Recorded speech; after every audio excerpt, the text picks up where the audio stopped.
السلام عليكم، ازيكم حبايبي؟ يا رب تكونوا بخير. النهارده بقى عندنا عزومة صغيرة كده خفيفة، ان شاء الله تعجبكم. افكارها بسيطة وسهلة جدا. يلا بينا نبدأ على طول ونقول بسم الله، اللهم صل وسلم وبارك على الحبيب المصطفى. جبت هنا يا بنات حلة، حطيت فيها معلقة سمنة وحطيت فيها بصلاية وهشوح فيها كده لما تدبل. والحلة التانية ديت حطيت فيها مية لما سخنت جامد. هنزل بقى، كان عندي هنا كيلو لحمة هنزل في الحلة بيه. وطبعا كل واحد يستخدم نوع اللحمة اللي بيفضله. لحمة بلدي، لحمة سوداني، لحمة اي نوع انت حابة تستخدميه استخدميه. تمام. هنا بقى جبت معلقة كده من الثوم المهروس وشوحتها مع البصل. لما خدت لون هي والبصل هبدأ بقى اجيب الطماطم بتاعتي دي، طماطم فريش انا ضرباها ومصفياها بالمصفى. تمام. هغطي عليها بقى علشان تتسبك كويس. اللحمة هنا بدأت تعمل الريم اللي انتوا شايفينه ده.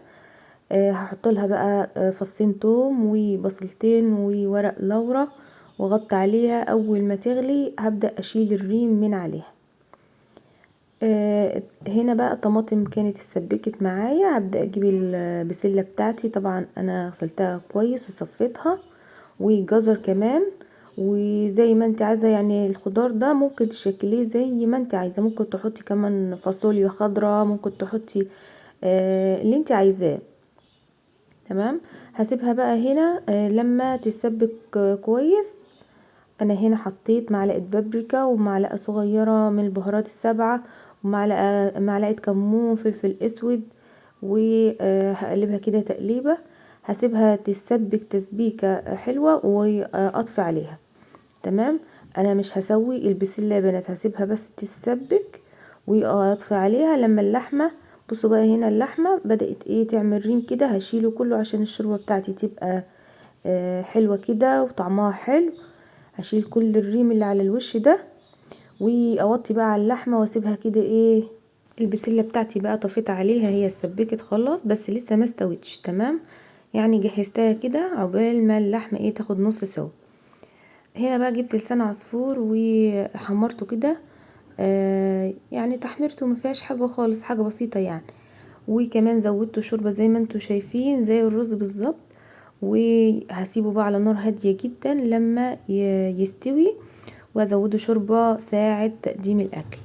هنا بقى كانت اللحمه خدت نص سوا يا بنات، فهنزل عليها يعني مع البسله.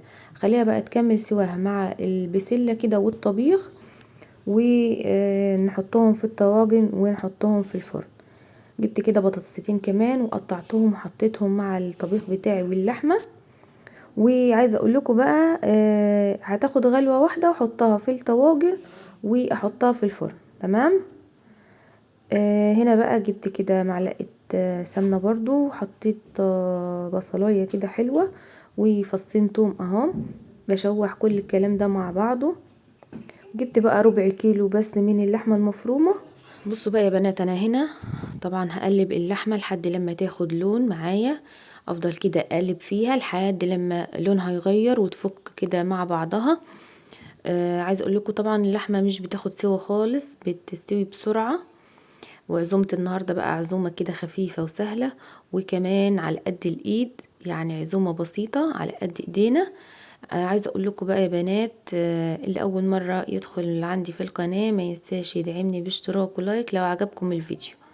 تمام. اضغطوا على سبسكرايب او اشتراك اللي هي بالاحمر عندكم تحت الفيديو. هنا بقى كان اللحمه فكت معايا واتشوحت كويس. نزلت كده بالبهارات بتاعتي، معلقه صغيره من البهارات السبعه ونص معلقه من الشطه الناشفه وفلفل اسود وكمون وملح. وظبطي الملح بتاعك، كانش عندي فلفل الوان يوميها، فحطيت كده قرنين من الفلفل الاخضر وقلبتهم كويس جدا. لما كله اتشوح مع بعضه كده اللحمه بتاعتنا بقت جاهزه. بصوا هنا بقى يا بنات هنعمل الرز. جبت كده معلقه من السمنه وبصلايه كبيره قطعتها تقطيعه صغيره خالص. وهشوح البصله لما تدبل خالص معايا. هجيب هنا بقى عود كده قرفه. السكمية دي كانت عايزة كمان عود صراحة. وليمونتين مجففين ومعلقة كبيرة من الكركم. عايزة اقول لكم بقى انا هعمل الرز المصري ده بطريقة البسمتي. عايزة اقول لكم الرز البسمتي بقى غالي جدا، الكيلو تقريبا ب50 جنيه، فيعني حاجة ربنا يرحمنا برحمته. عندي بقى هنا قلبت كل التوابل مع البصلة لما دبلت كويس، نزلت بالشوربة بتاعتي. لما غليت هنزل بقى بكمية الرز. انا كنت عاملة تقريبا كيلو ونص رز. طبعا ظبطي بقى الملح بتاعك برضو كده، يعني تشوفي بقى الرز بتاعك محتاج ملح ولا الشوربة ملحها كويس، يعني ايه تظبطيه.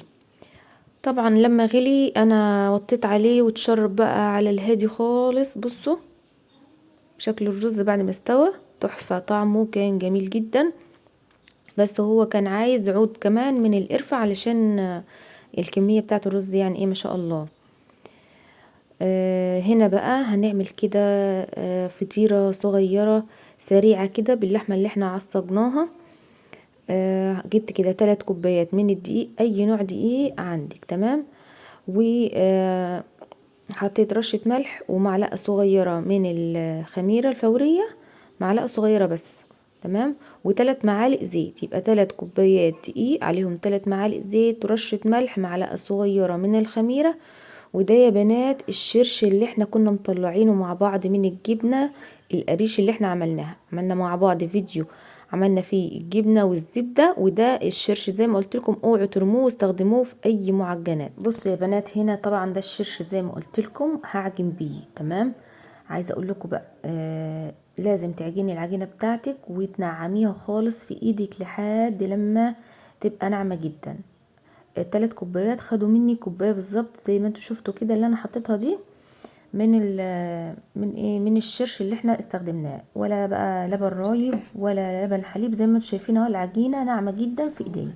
غطيتها بقى وسبتها لما تختمر، وهجيب كده كوبايه تانية من الدقيق وعليها رشه ملح مش اكتر من كده تمام، وهعجنها برضو بالشرش. ودي بقى هعملها كده طبقه رقيقه جدا اغطي بيها الطواجن معانا، هتبقى مقرمشه وحلوه للي حابب.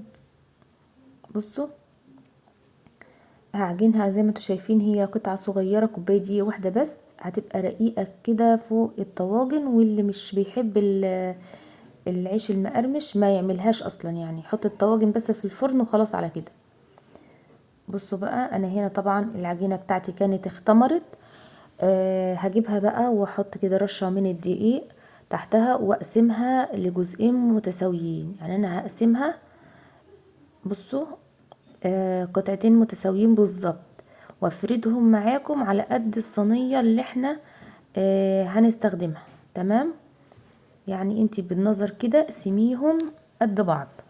هجيب بقى النشابة بتاعتي المردنة اي حاجة انتي بتستخدميها، وافردي العجينة بتاعتك على قد الصينية تمام، يعني تقيسي كده بالصينية بتاعتك على قدها.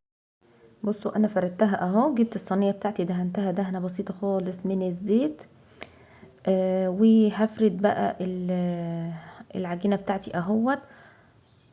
طبعا اللحمه اللي احنا عصجناها انا جبت الشوكه وقعدت اعمل فيها خرام كده علشان ما تقبش قوي معايا في الفرن تمام.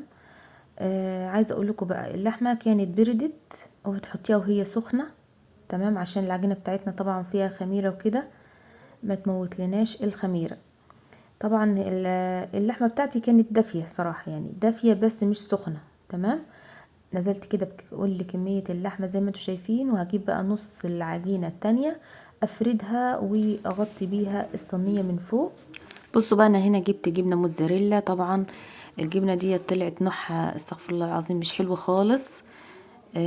وفردت بقى العجينة التانية اهو زي ما انتوا شايفين، وحطيتها على وش العجين، وهبدأ اقفل كده من تحت. يعني اجيب طرف العجينة اللي تحت والزقه في العجينة اللي فوق، وبرضو اعملها كده بالشوكة وادخلها الفرن. لا مش هدخلها الفرن على طول يا بنات، هسيبها تختمر يعني نص ساعة ولا حاجة، عشان طبعا تبقى خفيفة معانا وحلوة. اوعي تحطيها في الفرن على طول تمام. انا هنا بقى الطواجن اهي زي ما انتوا شايفين، هعمل لهم بقى العجينة اللي هحطها على وش الطواجن. وزي ما قلت لكم العجينة دي بتبقى ناشفة، لان هي طبعا ما فيهاش خميرة ويعني مش هتختمر. انا بحبها كده بتبقى مقرمشة وحلوة. تمام. اللي مش بيحب العيش المقرمش يعني ما يحطهاش اصلا على الطواجن ويستغنى عنها خالص. انا بقى فردتها كده، قسمتهم قطعتين وفردتهم برضو وحطيتهم كده على وش الطواجن، ودهنتهم دهنة من السمنة. هما كانوا عايزين صفار بيض صراحة علشان يديهم لون حلو. انا دهنتهم دهنة سمنة بسيطة، ورشيت عليهم حبة البركة والسمسم. نوع البيتزا ده يا جماعة وحد يجيبه، نوعه مش حلو خالص خالص. تمام. ولا ليها طعم ولا بتتحمر، بتدخل الفرن تنشف. هي اسمها بيتزا كده، يعني اسم الجبنة بيتزا. بصوا بقى بعد الاكل بتاعنا ما استوى. يا ريت لو عجبكم الفيديو يا بنات اوعوا تنسوا تشتركوا معايا في القناة وتضغطوا على اشتراك او سبسكرايب، كمان تضغطوا لايك علشان الفيديو